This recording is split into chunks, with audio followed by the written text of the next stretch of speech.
Good morning विद्यार्थी मित्रांनो. आज 12 जुलै 2021 अर्थात सेतू अभ्यासक्रमाचा आपला 12वा दिवस. आजच्या या भागामध्ये आपल्याला जे क्षेत्र दिलेलं आहे ते आहे लेखन क्षेत्र. आणि या लेखन क्षेत्रासाठी आपल्याला जो घटक दिला आहे तो आहे कथालेखन.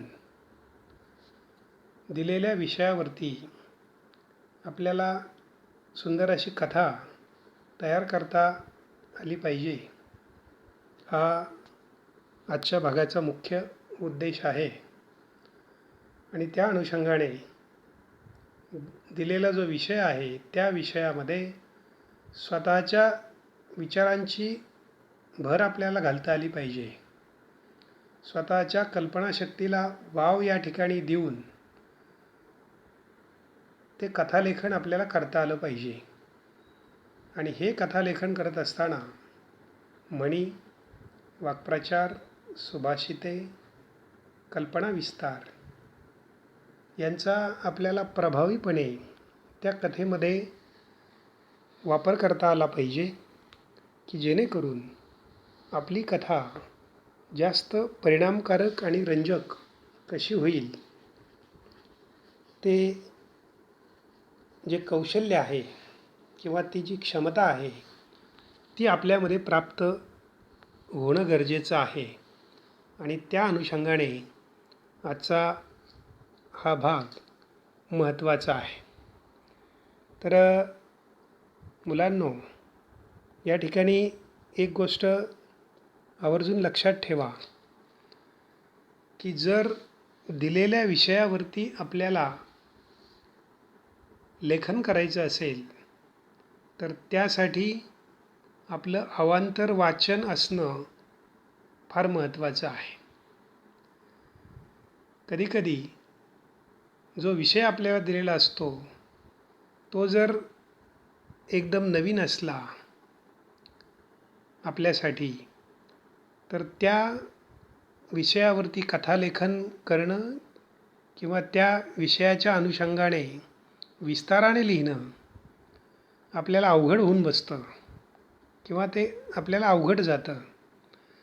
पण तेच जर आपलं अवांतर वाचन भरपूर असेल तर अशा वेळेला कुठलाही विषय आपल्यासमोर आला तर त्या विषयाचा विस्तार करणं आपल्याला सोपं जातं.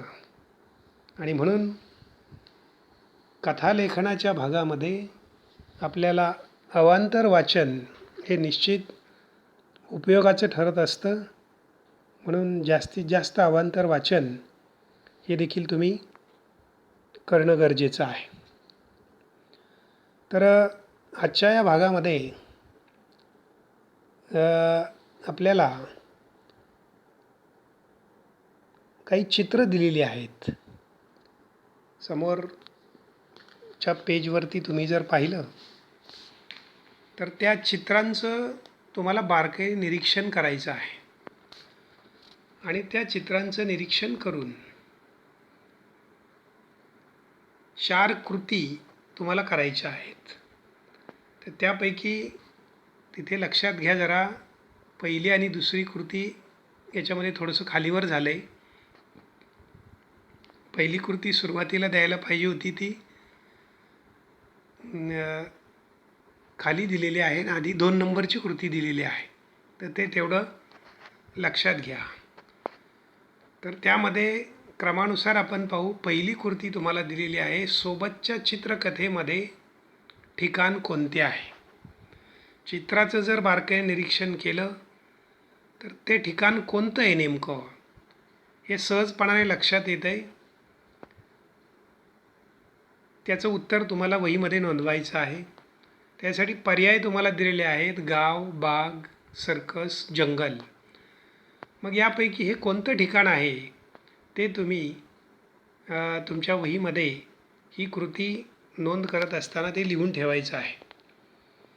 त्यानंतर दुसरी कृती दिलेली आहे, सोबतच्या चित्रकथेमध्ये कोणकोणते प्राणी आले आहेत.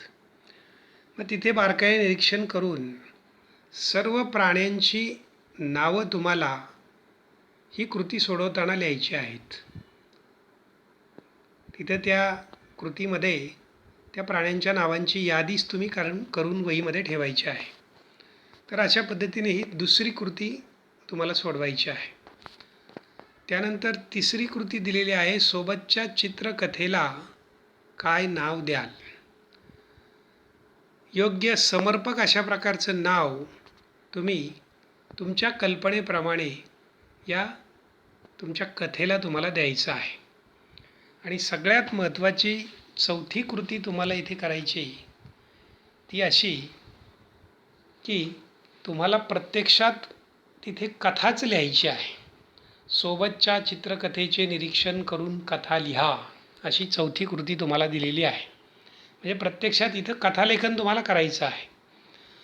मग हे कथालेखन करत असताना तुम्हाला सांगितल्याप्रमाणे कथेमध्ये वाक्प्रचार, सुभाषितं, काही सुवचनं, त्याचबरोबर अलंकारिक भाषेचा वापर, या गोष्टी तिथे तुम्हाला करायच्या आहेत. आणि मुद्देसूदपणे अगदी त्या कथेमधला घटनाक्रम स्टेप बाय स्टेप अशा पद्धतीने त्या कथेमध्ये येणं गरजेचं आहे, जेणेकरून तुमची कथा सुसंगत वाटली पाहिजे. एक प्रकारे सुसंगतपणा कथेमध्ये असला पाहिजे. अशा पद्धतीने तुम्हाला ती कथा तयार करायची आहे.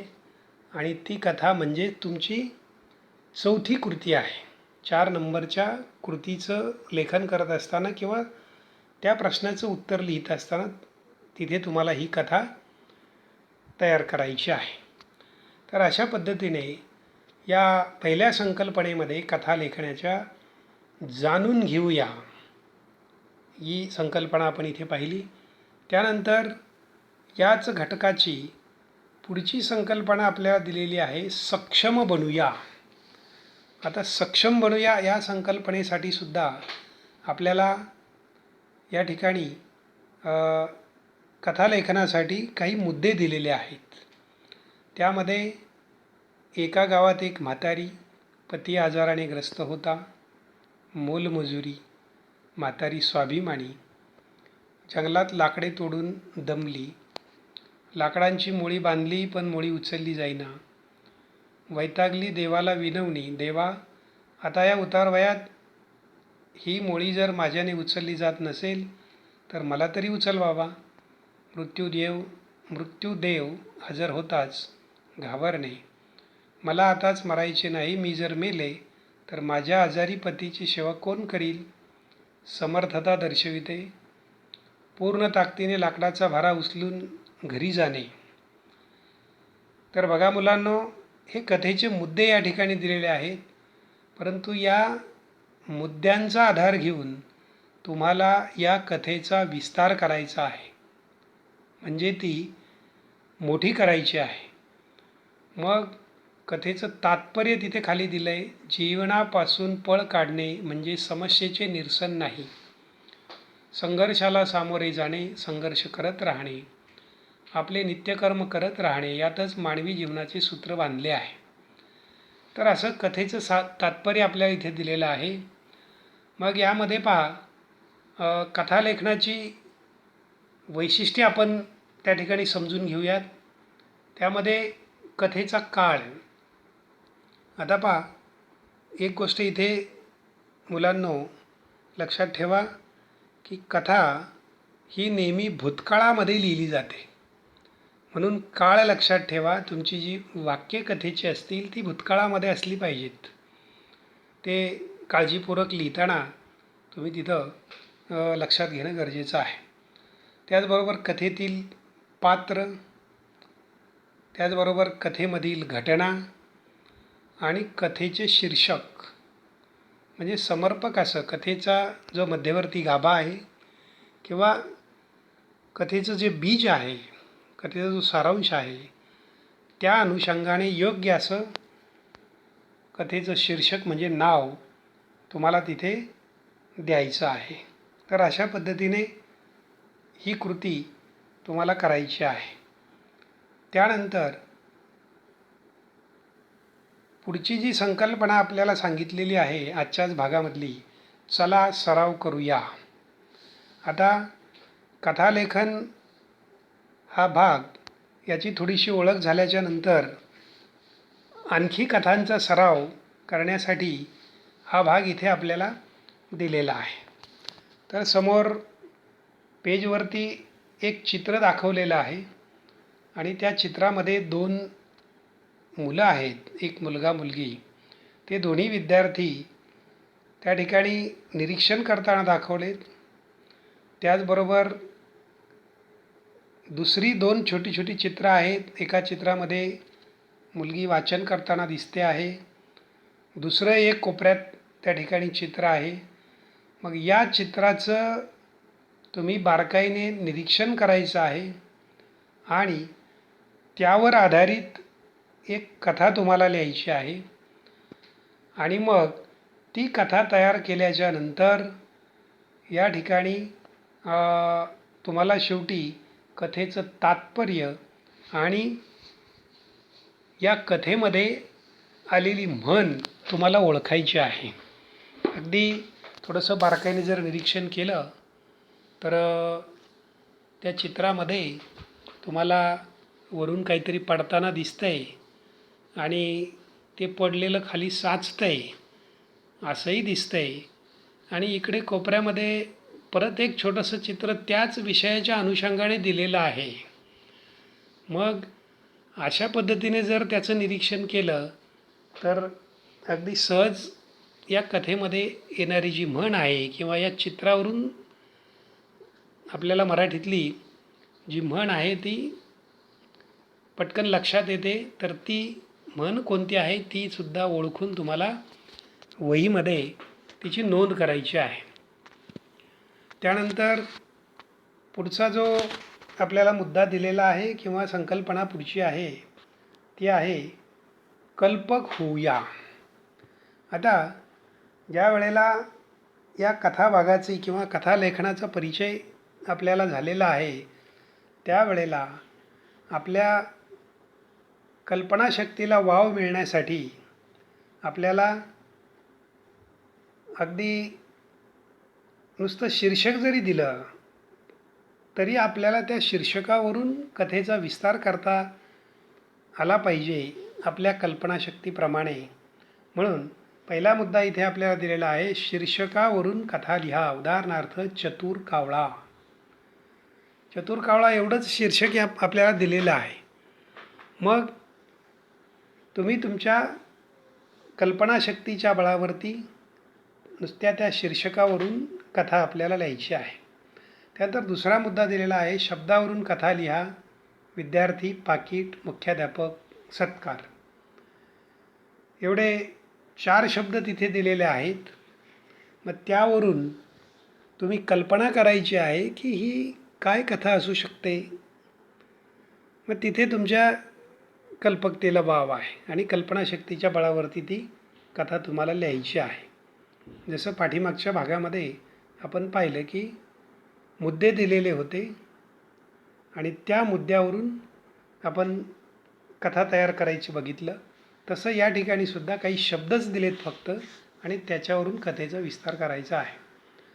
त्यानंतर पुढचा मुद्दा दिलेला आहे, कथा बीजावरून कथा लिहा.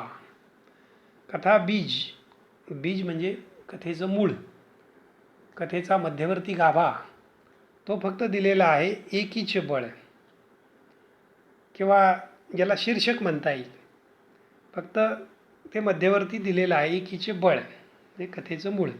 मग त्याच्यावरून कथा तयार करायची आहे. त्याचबरोबर कधीकधी कथेचा सुरुवातीचा अर्धा भाग दिलेला असतो आणि पुढचा राहिलेला अर्धा भाग आपल्याला पूर्ण करायचं सांगितलेला असतो. म्हणजे पूर्वार्ध दिलेला असतो आणि उत्तरार्ध पूर्ण करायचा असतो किंवा उत्तरार्ध दिलेला असतो आणि पूर्वार्ध पूर्ण करायचा असतो. मग अशा वेळेला सुद्धा आपल्याला ती कथा पूर्ण करता आली पाहिजे. तिथे मात्र तुमची कल्पनाशक्ती फार महत्त्वाची आहे आणि अगोदर सांगितल्याप्रमाणे अवांतर वाचन ही गोष्ट फार महत्त्वाची आहे. तर अशा पद्धतीने आजच्या या भागामध्ये जो घटक आपण पाहिला आहे कथालेखन, या भागामध्ये सांगितलेल्या सर्व कृती तुम्ही सेतू अभ्यासक्रमाच्या वहीमध्ये त्या लिहून ठेवायच्या आहेत. कारण त्याच कृतींवरती तुमची जी 15 दिवसानंतरची घटक चाचणी होईल त्यामध्ये तुम्हाला प्रश्न सोडवायला येतील किंवा कृती सोडवायला येतील. त्यामुळे प्रत्येक दिवसाच्या ज्या कृती आहेत त्या सांगितल्याप्रमाणे रोजच्या रोज नियमितपणे वहीमध्ये नोंद करायच्या आहेत. धन्यवाद.